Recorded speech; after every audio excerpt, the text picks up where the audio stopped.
Hello everyone, welcome to Neso school. हम पढ़ रहे हैं क्लास 10th हिस्ट्री का सबसे पहला chapter the rise of nationalism in Europe. अभी तक इस चैप्टर में हमने ये पढ़ लिया है कि कैसे नेशनलिज्म का आइडिया यूरोप में इमर्ज हुआ, किस तरीके से नेशनलिज्म के आइडिया को यूरोप में स्प्रेड किया गया और फिर कैसे नेशन स्टेट्स के क्रिएशन के लिए डिफरेंट रेवोल्यूशंस की शुरुआत हुई।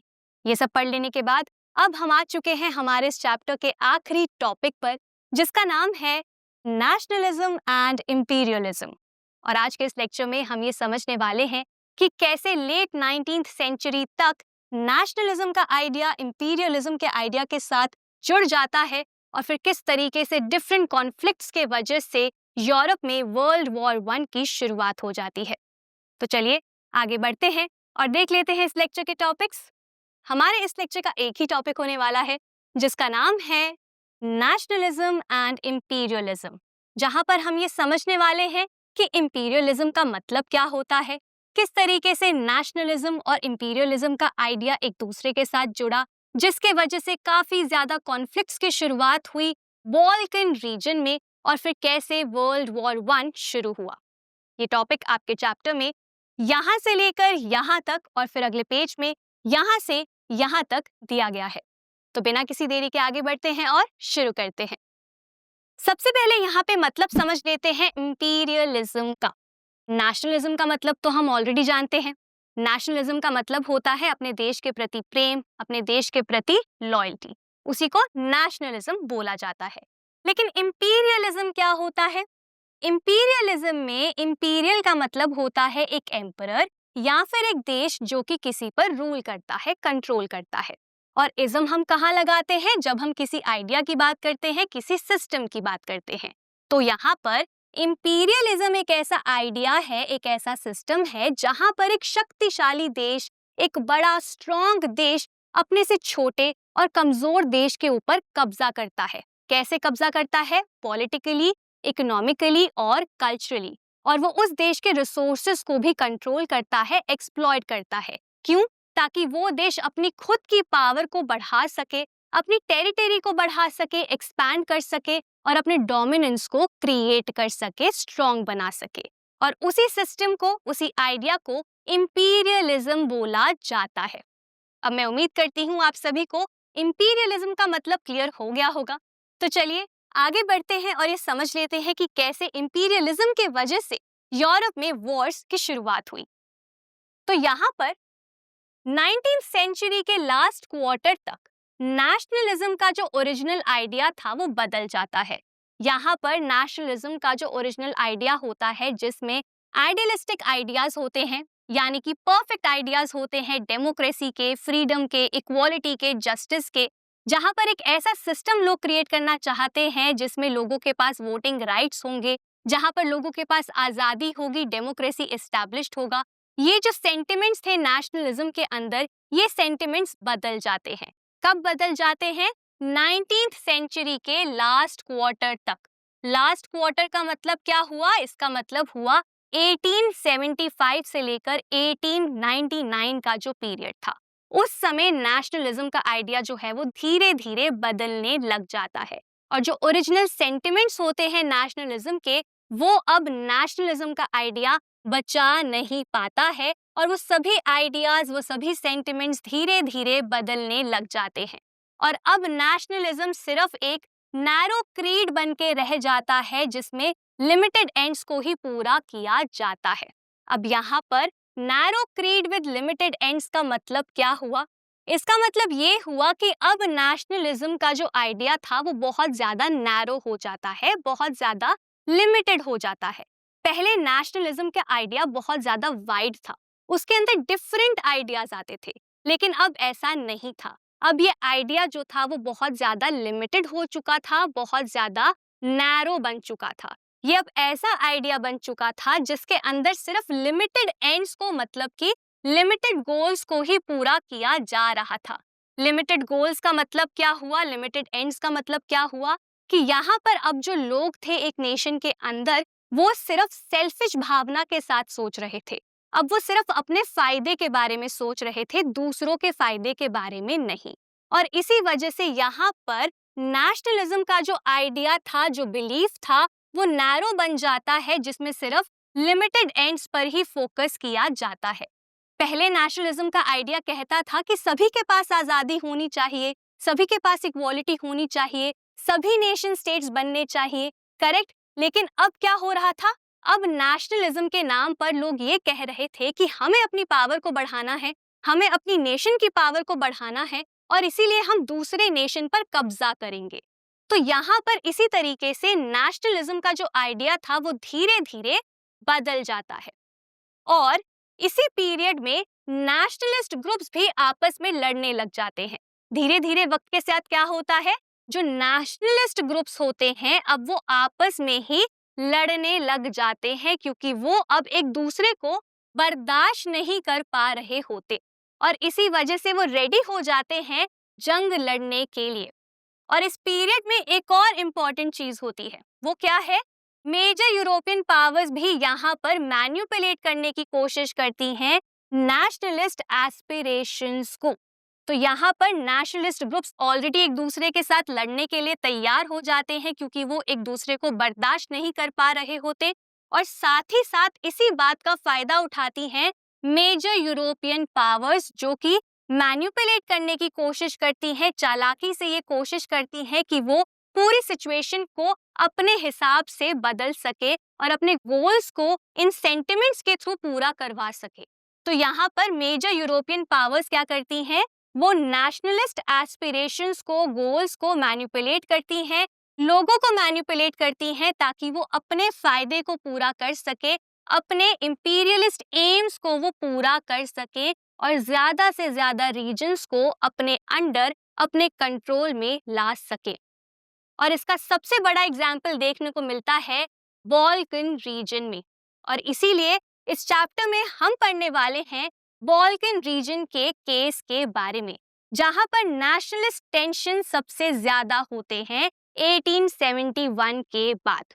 तो यहाँ पर बॉल्कन्स रीजन में क्या होते हैं? सबसे ज्यादा कॉन्फ्लिक्ट्स होते हैं, सबसे ज्यादा लड़ाइयां होती हैं 1871 के बाद से, जिसके वजह से ये पूरा एरिया काफी ज्यादा खतरनाक बन जाता है, क्योंकि यहाँ पर मेजर यूरोपियन पावर्स भी लड़ रही होती हैं अपने इंपीरियलिस्ट एम्स के वजह से, और साथ ही साथ नेशनलिस्ट ग्रुप्स भी आपस में लड़ रहे होते हैं ज्यादा टेरिटरीज के लिए। तो चलिए अब आगे बढ़ते हैं और समझ लेते हैं बॉल्कन रीजन के कॉन्फ्लिक्ट के बारे में, मतलब द बॉल्कन कॉन्फ्लिक्ट। अब यहाँ पर बॉल्कन क्या है? बॉल्कन एक रीजन का नाम है जो कि यूरोप के साउथ ईस्टर्न हिस्से में लोकेटेड है, और ये बॉल्कन नाम आता है बॉल्कन माउंटेन रेंज से। ठीक है, तो बॉल्कन रीजन कहाँ पर लोकेटेड है? यूरोप के साउथ ईस्टर्न हिस्से में, उसी को बॉल्कन रीजन बोला जाता है।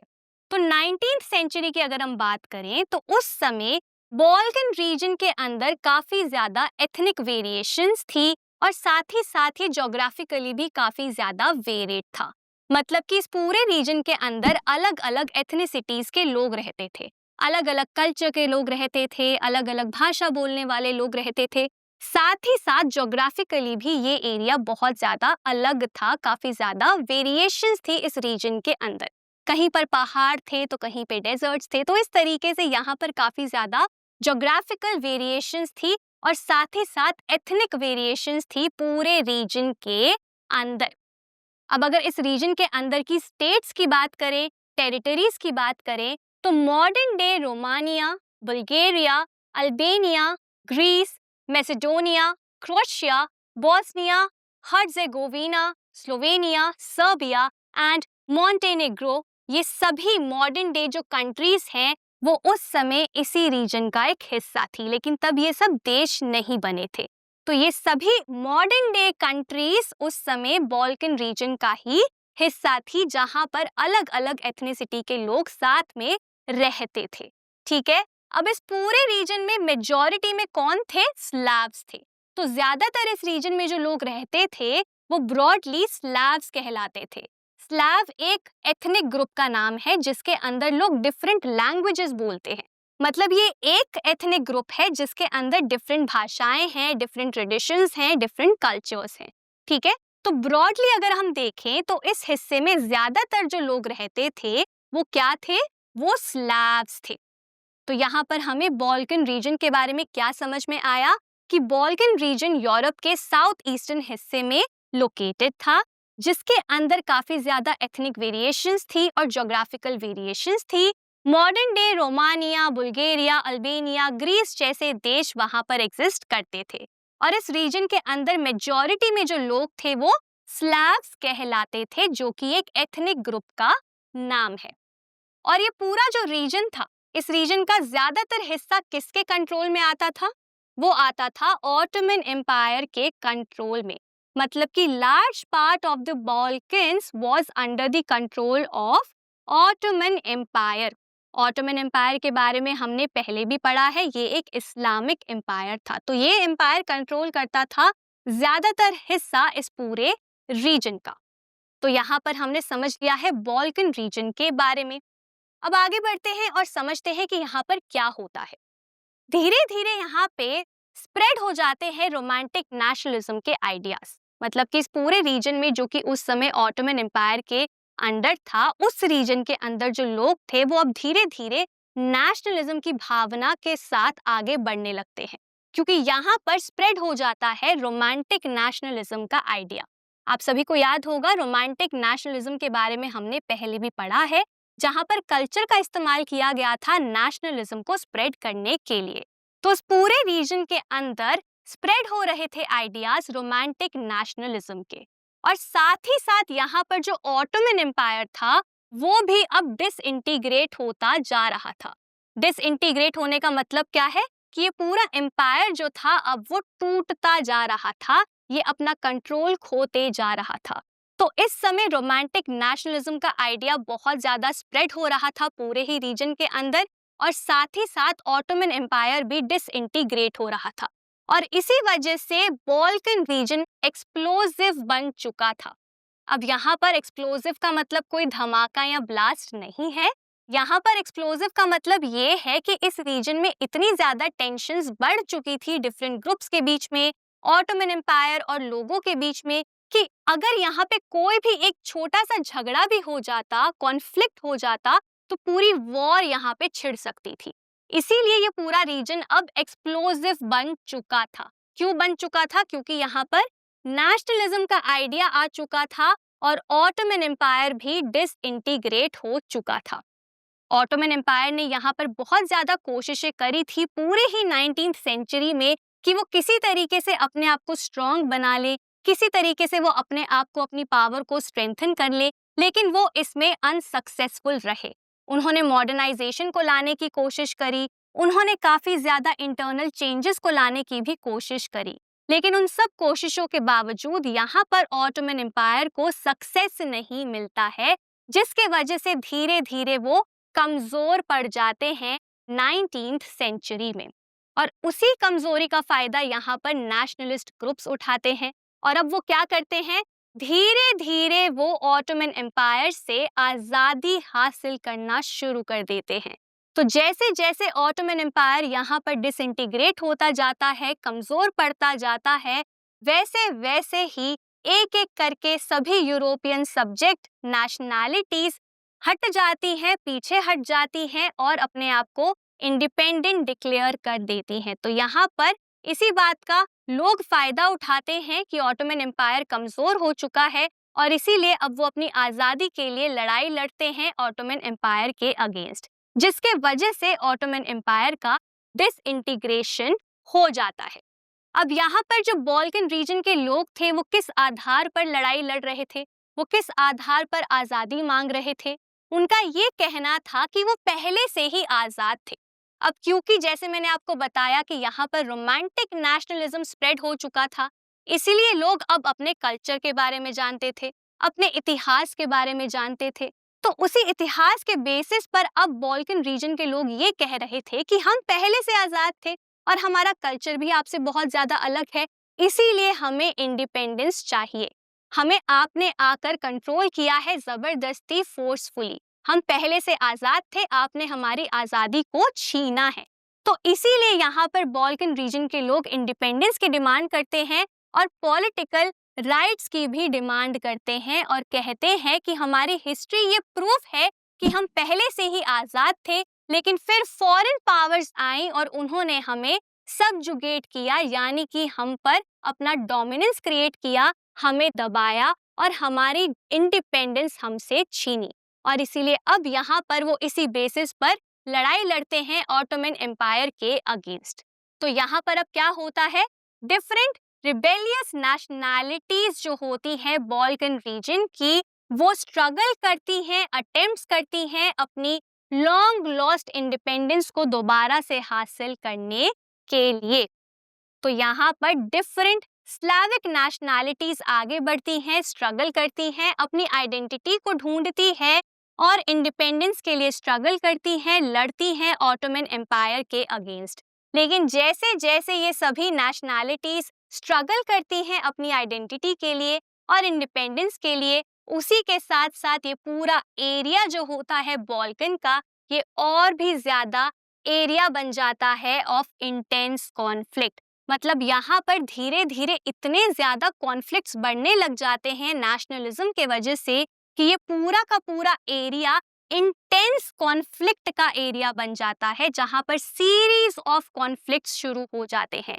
एक के बाद एक यहाँ पे नेशनलिस्ट ग्रुप्स जो होते हैं वो वॉर छेड़ देते हैं ऑटोमन एम्पायर के अगेंस्ट और अपनी इंडिपेंडेंस को हासिल करने के लिए ये लड़ाई लड़ते हैं, जिसके वजह से इस पूरे ही एरिया में लगातार कॉन्फ्लिक्ट्स की शुरुआत हो जाती है। कब? 1912 में। अब यहाँ पर आगे क्या होता है, डिफरेंट बॉल्कन स्टेट्स जब आजाद हो जाती हैं तो वो धीरे धीरे एक दूसरे के प्रति काफी ज्यादा इनटॉलरेंट हो जाती हैं। अब जैसे जैसे बॉल्कन स्टेट्स को आजादी मिलती है तो उन्हें ये लगता है कि सामने वाली बॉल्कन स्टेट के पास ज्यादा टेरिटरी है और हमारे पास कम टेरिटरी है, हमें भी ज्यादा टेरिटरी चाहिए। और इसीलिए अब बॉल्कन स्टेट्स जब आजाद होती हैं तो वो एक दूसरे से ही जेलस होना शुरू हो जाती हैं, एक दूसरे से जलना शुरू हो जाती हैं और अब वो होप करती हैं कि वो लड़ाई लड़के या फिर जंग में शामिल होके ज्यादा टेरिटरी को हासिल करें, ज्यादा टेरिटरी को गेन करें, भले ही उसके वजह से पूरे रीजन में कॉन्फ्लिक्ट्स हो जाएं, भले ही उसके वजह से पूरे रीजन में वॉर हो जाए।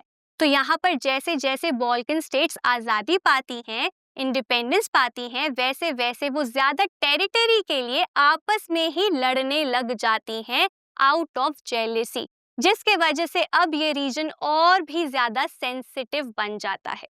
और अब इस बात का फायदा उठाती हैं कौन? Major European powers. इन मैटर्स को और कॉम्प्लिकेट कर देती हैं यूरोपियन पावर्स, क्योंकि अब वो सोचती है कि क्यों ना हम इस सिचुएशन का फायदा उठाएं और लोगों को मैनिपुलेट करें और अपने एम्स को पूरा करें। तो यहाँ पर ऑलरेडी इंटरनली बॉल्कन रीजन में रिवॉल्ट्स चल रहे होते हैं, कॉन्फ्लिक्ट्स चल रहे होते हैं, जहाँ पर कुछ स्टेट्स होती हैं जो अभी भी ऑटोमन एम्पायर के अगेंस्ट लड़ रही होती हैं, कुछ स्टेट्स होती हैं जो आपस में लड़ रही होती हैं ज्यादा टेरिटरीज के लिए। वहीं पर अब एक्सटर्नली भी वॉर शुरू हो जाती है, एक्सटर्नली भी यहाँ पे कॉन्फ्लिक्ट्स की शुरुआत हो जाती है मेजर यूरोपियन पावर्स के बीच में। ऐसा क्यों होता है? ऐसा इसीलिए होता है क्योंकि बॉल्कन रीजन एक बहुत ही ज्यादा इम्पोर्टेंट रीजन था, काफी ज्यादा रिसोर्सफुल रीजन था, क्योंकि वहां पे काफी ज्यादा डिफरेंट रिसोर्सेज हुआ करते थे और इसीलिए इकोनॉमिकली वो रीजन बहुत ज्यादा फायदेमंद था मेजर यूरोपियन पावर्स के लिए। और अब यूरोपियन पावर्स चाहती थी कि वो कंट्रोल कर ले किस रीजन को? बॉल्कन रीजन को, और अपने इंपीरियल ड्रीम्स को, एम्स को वो पूरा कर ले। और इसीलिए जब वो देखती है कि ये रीजन ऑलरेडी बहुत ज्यादा सेंसिटिव है, यहाँ पर स्टेट्स आपस में ही लड़ रही हैं और एक दूसरे को ही कमजोर बना रही हैं, तो यहाँ पर यूरोपियन पावर्स सोचती हैं कि क्यों ना हम इस बात का फायदा उठाएं। तो डिफरेंट मेजर यूरोपियन पावर्स उस समय की यहाँ पर क्या करती हैं? एक राइवलरी में घुस जाती हैं, बिग पावर राइवलरी का वो हिस्सा बन जाती हैं और इस पीरियड में एक इंटेंस झगड़ा देखा जाता है, राइवलरी देखी जाती है किसके बीच में? यूरोपियन पावर्स के बीच में। और ये यूरोपियन पावर्स लड़ती है ट्रेड के लिए, कॉलोनीज के लिए, नेवल एंड मिलिट्री माइट के लिए। तो यहाँ पर सभी यूरोपियन पावर्स ये चाहती है कि उनका कंट्रोल आ जाए ट्रेड के ऊपर, वो अपनी कॉलोनीज को सेटअप करे बॉल्कन रीजन के अंदर, वो अपने नेवल और मिलिट्री को और ज्यादा स्ट्रॉन्ग बनाए, स्ट्रेंथन करे।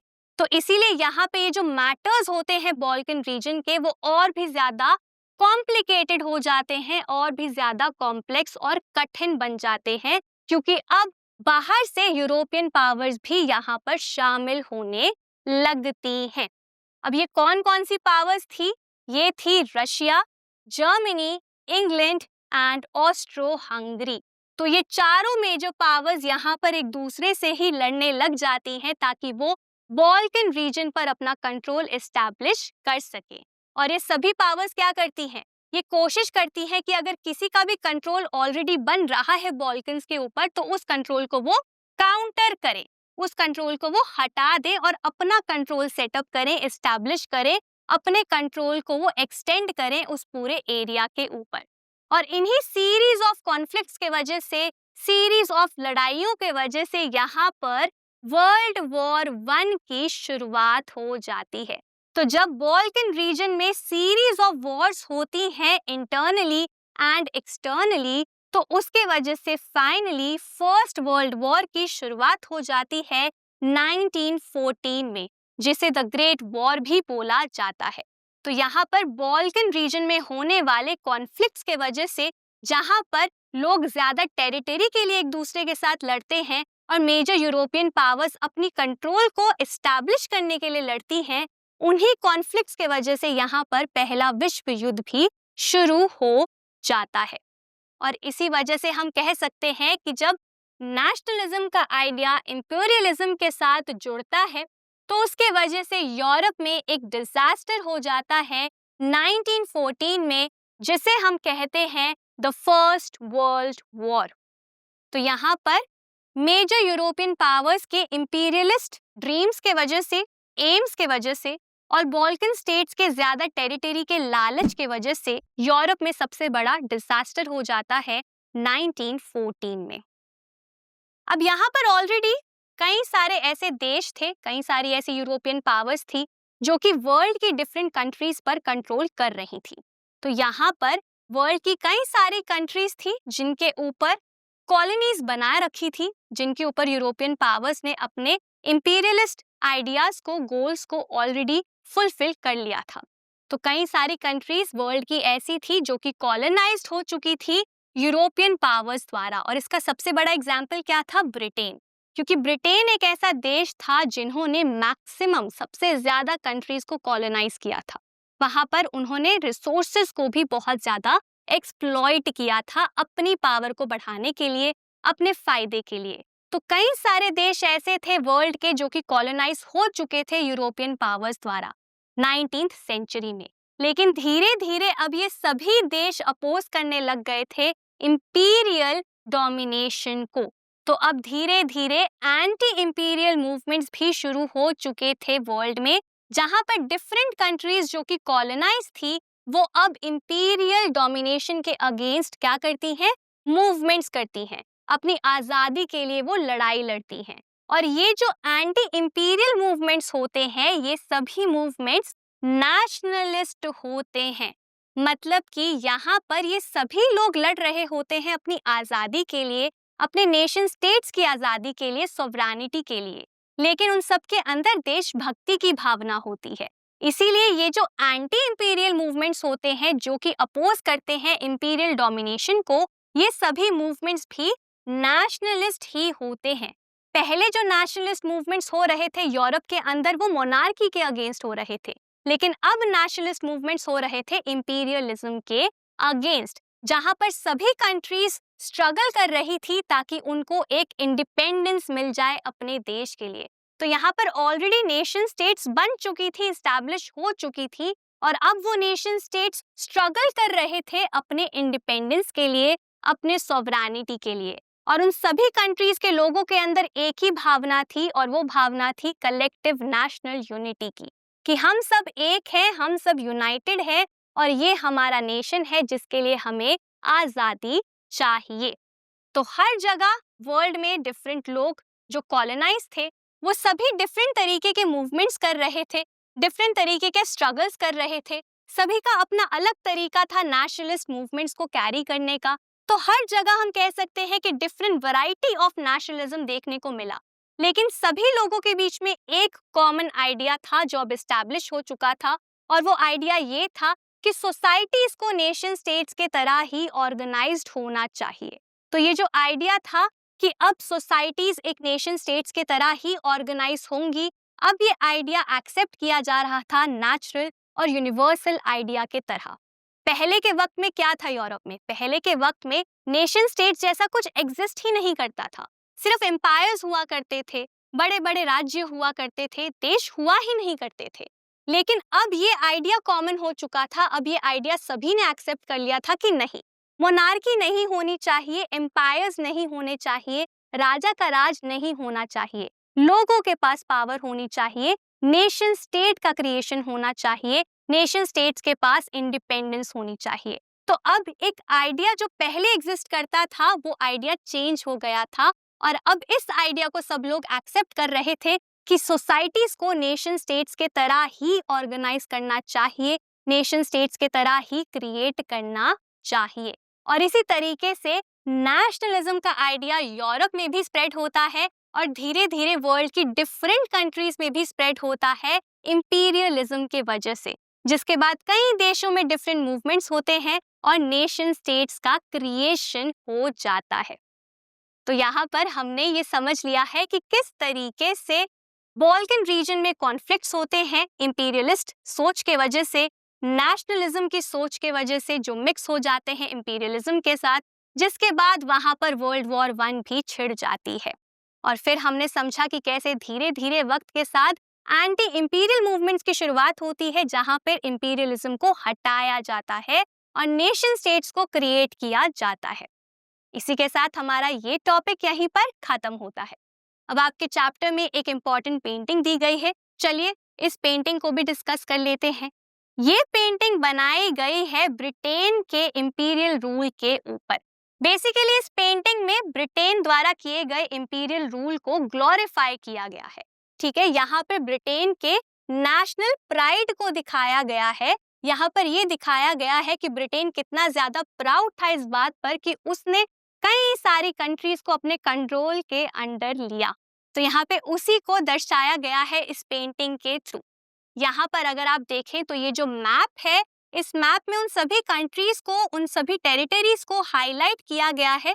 जैसे कि फॉर एग्जांपल यहाँ पे इंडिया को हाईलाइट किया गया है, तो यहाँ उन सभी कंट्रीज को हाईलाइट किया गया है जो कि ब्रिटेन के कंट्रोल के अंडर थी, जिनके ऊपर ब्रिटेन का राज था। नीचे अगर आप देखें तो यहाँ पर एक ग्लोब बना हुआ है जिसके ऊपर लिखा है वर्ल्ड, और वर्ल्ड के ऊपर बैठी है ब्रिटेनिया। ब्रिटेनिया कौन है? ये फीमेल एलिगरी है ब्रिटेन के लिए। जैसे हमने पढ़ा था फ्रांस और जर्मनी के लिए, वैसे ही ब्रिटेन की फीमेल एलिगरी है ब्रिटेनिया। तो यहाँ पे ब्रिटेनिया बैठी है वर्ल्ड के ऊपर, जो इस बात को दर्शाता है कि किस तरीके से ब्रिटेन ने वर्ल्ड की कई सारी कंट्रीज को अपने कंट्रोल के अंडर ले लिया था और अब वो वर्ल्ड को डोमिनेट कर रहा था। यहाँ पर अगर आप देखें तो इस तरफ और इस तरफ कई सारे सिंबल्स बनाए गए हैं। जैसे कि यहाँ पर आपको एक टाइगर दिखेगा, एक एलिफेंट दिखेगा, इस तरीके से कई सारे सिंबल्स यहाँ पर आपको दिखेंगे। ये सिंबल्स किसके हैं? ये सिंबल्स हैं उन सभी कॉलोनीज के, उन सभी देशों के जिनको कॉलोनाइज किया था ब्रिटेन ने। तो फॉर एग्जाम्पल यहाँ पर अगर आप टाइगर को देखेंगे, एलिफेंट को देखेंगे, तो ये सब सिंबल्स हैं इंडिया के। तो इस तरीके से जिन देशों के ऊपर ब्रिटेन ने अपना राज किया था, उन सभी देशों के सिंबल्स को यहाँ पर दिखाया गया है, ये दर्शाने के लिए कि कैसे इन सभी जगहों के ऊपर ब्रिटेन का कंट्रोल था, डोमिनेशन था, और ये एक गर्व वाली बात थी ब्रिटेन के लिए। ऊपर अगर आप देखें तो फ्रीडम, फ्रेटर्निटी और फेडरेशन लिखा गया है एक बैनर के ऊपर। ये क्या दर्शाता है? ये दर्शाता है कि किस तरीके से ब्रिटेन फ्रीडम के नाम पर, फ्रेटर्निटी के नाम पर और फेडरेशन के नाम पर देशों पर जाता था, देशों को कंट्रोल करता था, लेकिन फिर उनसे उनकी आज़ादी छीन लेता था। तो नाम के लिए यहाँ पे सिविलाइजेशन के लिए, फ्रीडम के लिए ब्रिटेन आगे बढ़ता था, लेकिन असलियत में वो सिर्फ अपनी पावर को ही बढ़ाना चाहता था। तो यहाँ पर इसी बात को दर्शाया गया है इस पेंटिंग के थ्रू। अब मैं उम्मीद करती हूँ ये पेंटिंग भी आपको अच्छे से समझ में आ गई होगी। तो इसी के साथ हमारा आज का ये टॉपिक, जिसका नाम था नेशनलिज्म एंड इंपीरियलिज्म यहीं पर खत्म होता है। मैं उम्मीद करती हूँ ये पूरा ही टॉपिक आपको बहुत इंटरेस्टिंग लगा होगा और अच्छे से समझ भी आ गया होगा। इसी के साथ हमने इस चैप्टर के सभी टॉपिक्स कंप्लीट कर लिए हैं और मैं उम्मीद करती हूँ ये सारे ही टॉपिक्स और ये पूरा चैप्टर आपको अच्छे से समझ में आ गया होगा। आपको ये भी क्लियर हो गया होगा कि किस तरीके से यूरोप में नेशनलिज्म का आइडिया इमर्ज हुआ, स्प्रेड हुआ और किस तरीके से नेशन स्टेट्स का फाइनली क्रिएशन हुआ। तो आज के लिए बस इतना ही। अब मैं मिलूंगी आपसे अगले लेक्चर में एक नए और इंटरेस्टिंग टॉपिक के साथ। Thank you.